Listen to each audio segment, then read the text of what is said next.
Well, a battle between number 2 and number 1 tonight, or number 1 and number 2, depending on which poll you believe here in Campbell County. Gillette Camels hosting the Natrona County Mustangs, and there's no doubt, at least right now, who number 1 is in Class 4A. An amazing performance by the Natrona County Mustangs. They won the coin toss and went on to win every other battle on the field. And they started out early. I mean, on the very first possession, they held Gillette, and then they came back and scored. Then they got, less than a minute later, a safety on a botched punt attempt. They get another long field goal from Cody Wilkinson, 55 yards, and then a huge touchdown pass to Chase Anderson from Kason Bergen. It's 19-0, and the first quarter comes to an end with that score. Natrona would lead at 26-0 at the halfway mark, and Gillette never really got on track. The Mustang defense was sensational.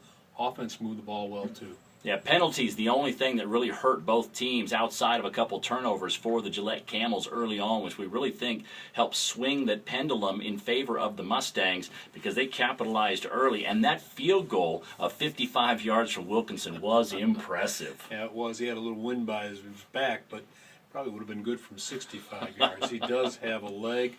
Kason Bergen, after his first quarter, pitching that 19-0 lead. Josh Harshman comes in, picks up right where he left off. They score again.